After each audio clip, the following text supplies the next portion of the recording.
أن أول من أسلم امرأة، وأول من استشهد امرأة.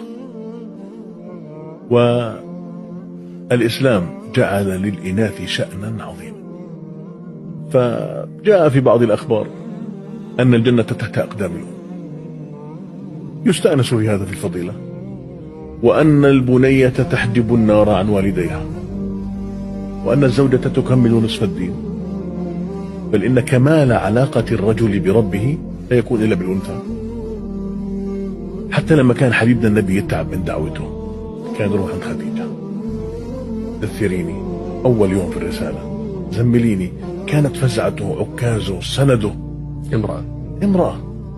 مش عيب، لا، بل إن هذا أصل الإسلام. من وين شربت يا عائشة؟ من أين شربت حتى أضع فمي في نفس المكان؟ يمكن ما كان عطشان، لكنه أراد أن يسقي أنوثتها.